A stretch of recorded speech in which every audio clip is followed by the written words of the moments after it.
संत मत्ती के अनुसार पवित्र सुसमाचार प्रभु की जय। अध्याय 22 वचन संख्या 15 से लेकर। उस समय फरीसियों ने जाकर आपस में परामर्श किया कि हम किस प्रकार ईसा को उनकी अपनी बात के फंदे में फंसाएं। इन्होंने ईसा के पास हेरोदियों के साथ अपने शिष्यों को ये प्रश्न पूछने भेजा, गुरुवर, हम ये जानते हैं कि आप सत्य बोलते हैं और सच्चाई से ईश्वर के मार्ग की शिक्षा देते हैं। आपको किसी की परवाह नहीं, आप मुंह देखी बात नहीं करते। इसलिए हमें बताइए, आपका क्या विचार है? कैसर को कर देना उचित है या नहीं? उनकी धूर्तता भांप कर ईसा ने कहा, ढोंगियों, मेरी परीक्षा क्यों लेते हो? कर का सिक्का मुझे दिखलाओ। जब उन्होंने एक दिनार प्रस्तुत किया तो ईसा ने उनसे कहा, यह किसका चेहरा और किसका लेख है? उन्होंने उत्तर दिया, कैसर का। इस पर ईसा ने उनसे कहा, तो जो कैसर का है उसे कैसर को दो, और जो ईश्वर का है उसे ईश्वर को। ये सुनकर वे अचंभे में पड़ गए और ईसा को छोड़कर चले गए। ये प्रभु का सुसमाचार है। ख्रिस्त की जय। सुसमाचार के शब्द हमारे पाप मिटा दे। प्यारे भाइयों और बहनों, आज के सुसमाचार पाठ में कुछ बातें पवित्र आत्मा हमें याद दिला रहा है। इन बातों पर हम थोड़ा ध्यान दें। लिखा है कि फरीसी और हेरोदी अब दोनों मिलकर यीशु पर हमला बोल रहे हैं। आपने सुना, वचन कहता है, उस समय फरीसियों ने जाकर आपस में परामर्श किया कि हम किस प्रकार ईसा को उनकी अपनी बात के फंदे में फंसाए। और फिर वे कौन सी तरकीब ढूंढ निकाले?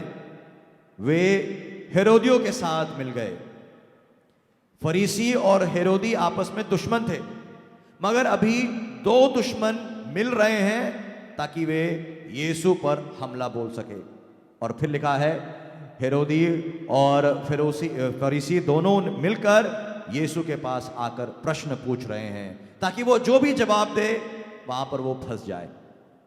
प्यारे दोस्तों, यहां पर पवित्र आत्मा हमें एक बात सिखा रहा है, और वो ये है, जैसे जैसे यीशु आगे बढ़ता जा रहा है, यीशु का सार्वजनिक जीवन शुरू हुआ और शुरू से ही लोग उस पर हमला बोल रहे हैं।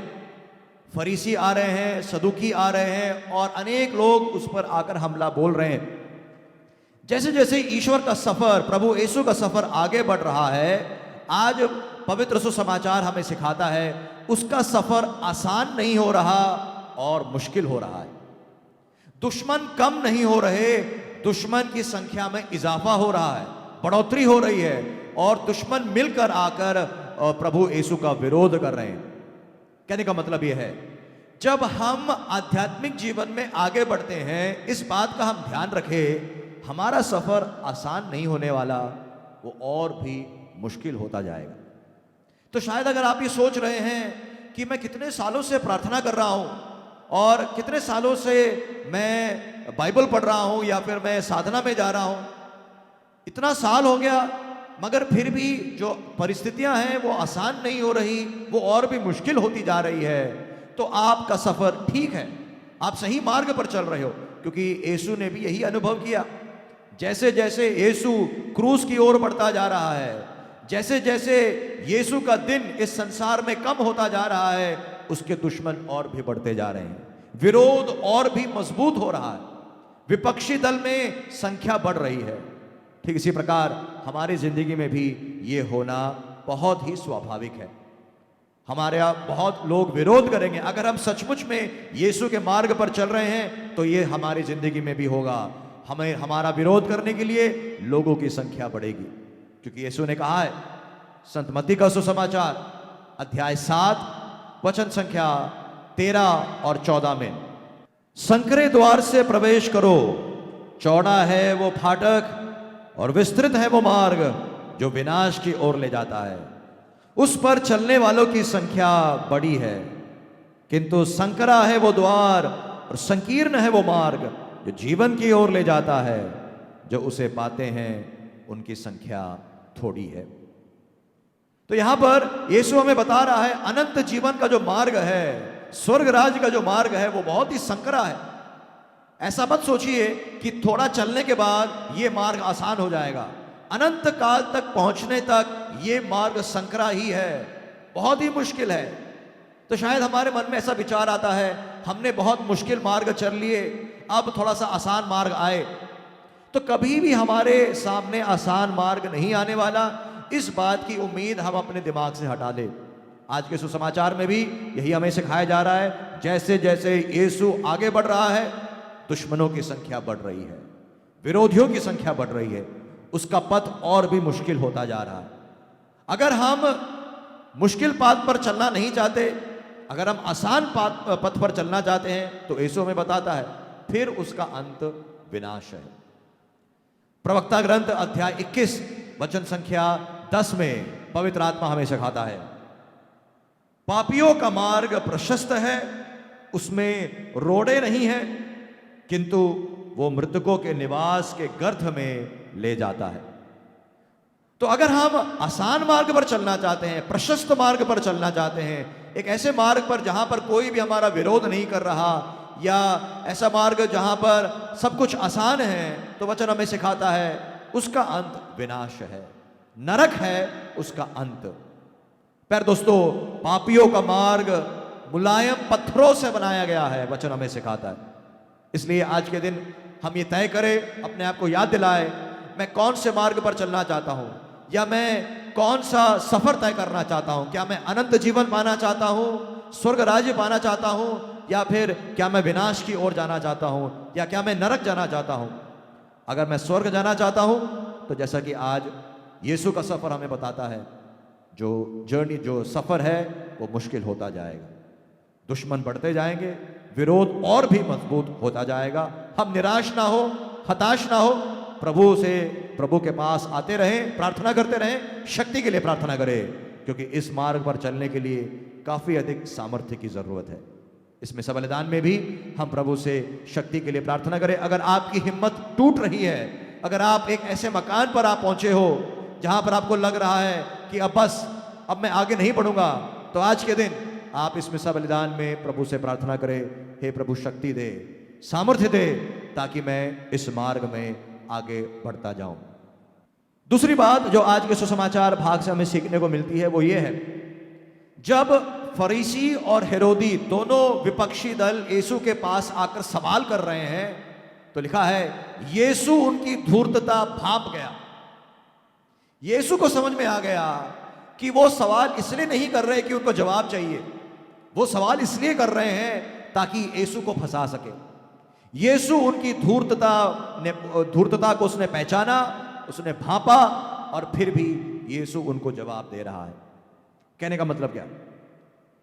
यीशु जानता है जो लोग उसके पास आ रहे हैं उनका हृदय किस प्रकार का है, मगर इसके बावजूद भी यीशु उन्हें जवाब दे रहा है। अर्थात हमारे साथ अक्सर क्या होता है, जैसे ही हमें पता लगता है कि ये व्यक्ति या वो व्यक्ति मुझे फंसाने के लिए ऐसा कर रहा है, या फिर ये या वो व्यक्ति मेरा दुश्मन है, फिर हम क्या करने लगते हैं, हम उस व्यक्ति को नजरअंदाज करने लगते हैं। हम कोशिश करते हैं कि हम उससे बातें ही ना करें। अगर हम उस व्यक्ति को देख रहे हैं तो फिर हम उस रास्ते में नहीं जाते, हम किसी और रास्ते में चले जाते हैं। मगर यहां पर यीशु जानता है कि ये जो फरीसी और हेरोदी उसके पास आए हैं, उसे फंसाना चाहते हैं, या फिर ये उसके दुश्मन हैं, या फिर ये कभी भी नहीं समझेंगे। इसके बावजूद भी यीशु अपना रास्ता नहीं बदल रहा। यीशु ये नहीं कह रहा मुझे तुमसे बातें नहीं करनी, या मैं तुम्हारे सवालों का जवाब नहीं दूंगा, ऐसा नहीं कह रहा यीशु उनके सवालों का जवाब दे रहा है। अर्थात यहां पर यीशु कितने सब्र के साथ, कितने धीरज के साथ उनके साथ बर्ताव कर रहा है।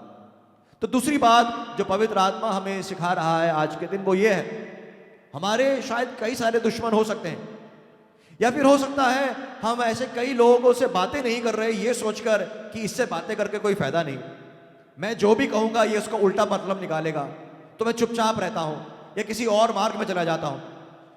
ऐसा ना करे।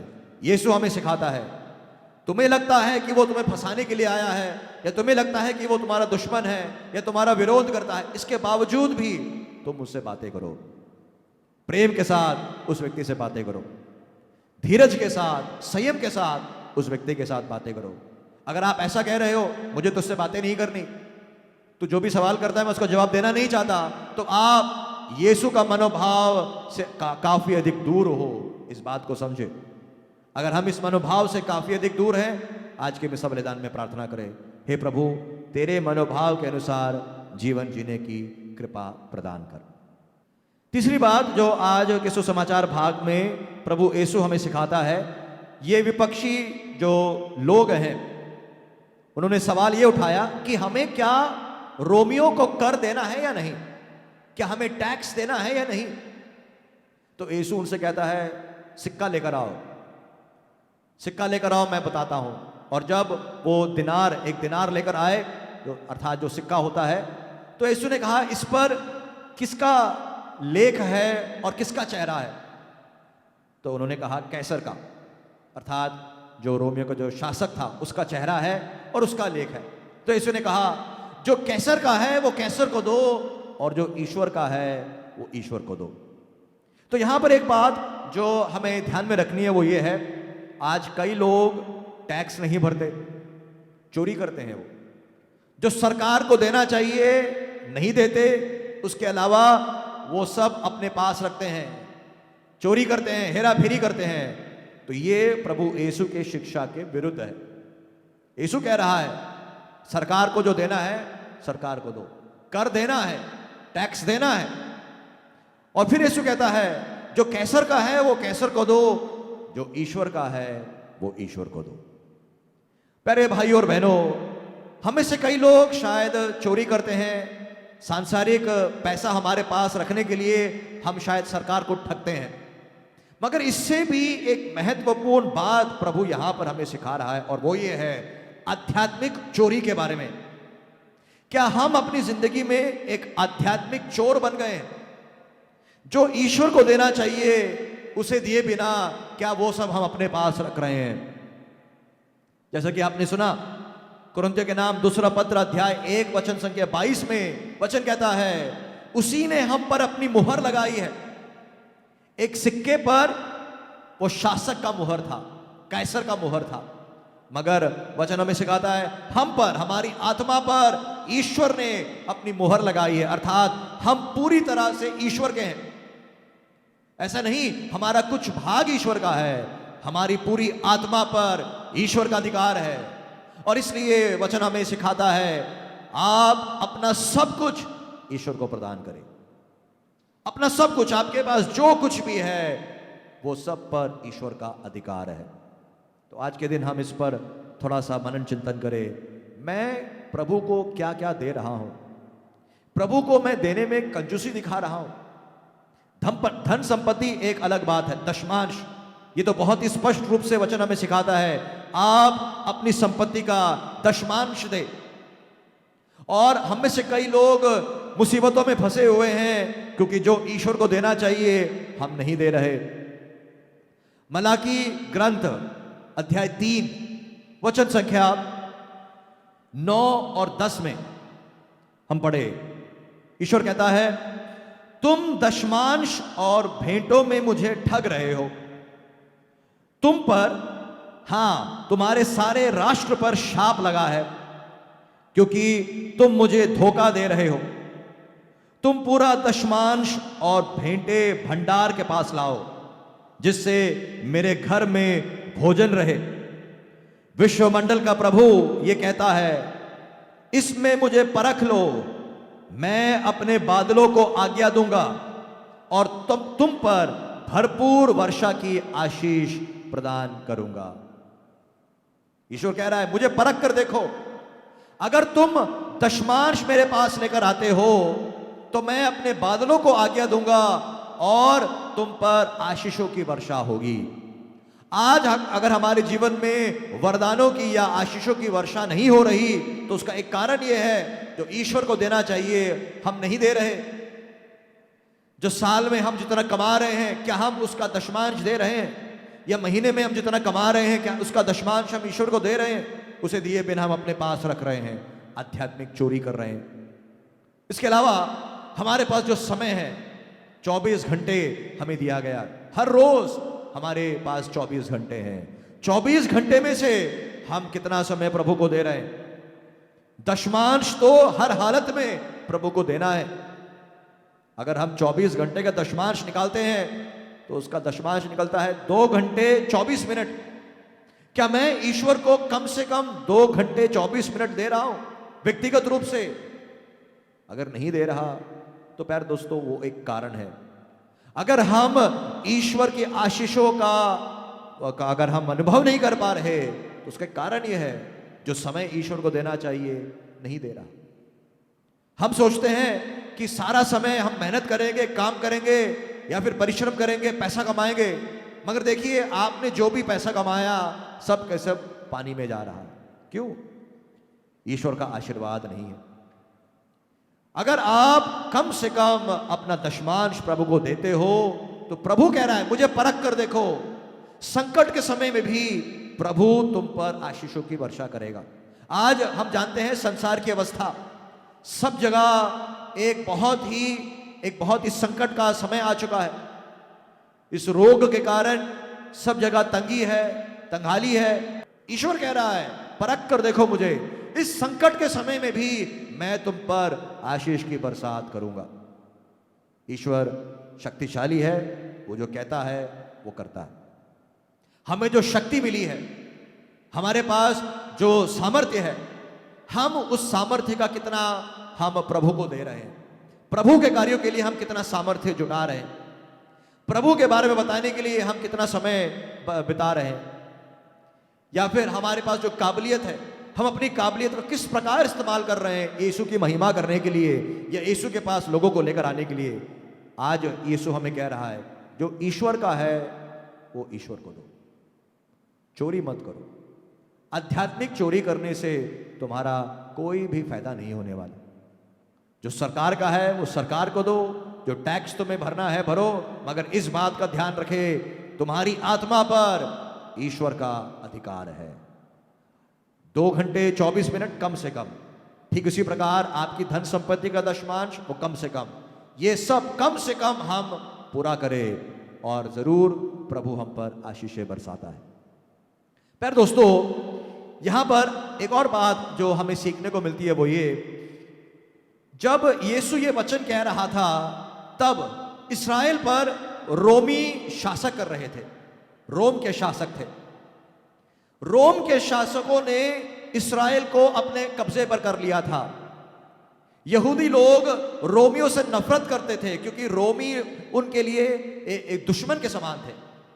देखिए क्या नौबत आ गई है इस्राएलियों की। इस्राएली लोग अर्थात यहूदी लोग अपने दुश्मनों के कब्जे पर है। उन्हें वो सब करना पड़ रहा है जो दुश्मन उनसे कह रहा है। ये नौबत क्यों आई? ऐसी अवस्था उनके जिंदगी में क्यों आई? क्योंकि जो ईश्वर को देना था वो नहीं दिया। जब हम ईश्वर को जो देना होता है वो नहीं देते तो यही अवस्था हमारी जिंदगी में आती है। हमारा दुश्मन अर्थात शैतान हम पर हावी होने लगता है। प्यारे दोस्तों, आज अगर हम पाप के अधीन हैं या पापमय आदतों के चंगुल में फंस चुके हैं, अगर हम शैतान के आज्ञाओं का पालन कर रहे हैं, तो उसका एक कारण यह है, जो ईश्वर को देना चाहिए था हमने नहीं दिया।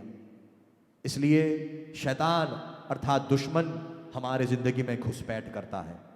जिस प्रकार रोमियों ने इस्राएल के राज्य में घुसपैठ किया और उन्हें अपने अधीन बना लिया, ठीक इसी प्रकार शैतान और उसके दूत हमारी आत्मा में घुसपैठ करते हैं और हमें अपने अधीन में कर लेते हैं। इसलिए अगर हम शैतान के चंगुल से छुटना चाहते हैं, अगर हम आजाद होना चाहते हैं, तो यीशु का ये वचन आज के दिन हम बार बार विचार में लाएं।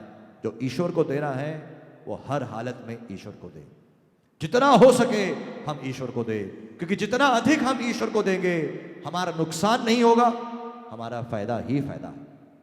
तो इन बातों को हम अपने ध्यान में रखें और प्रभु से प्रार्थना करें ताकि जो भी पवित्र आत्मा हमें आज सिखा रहा है इसे हम लागू कर सके, अपनी ज़िंदगी में इसे हम अमल में ला पाए, इसके लिए हम प्रार्थना करें। आप सबका बहुत बहुत धन्यवाद।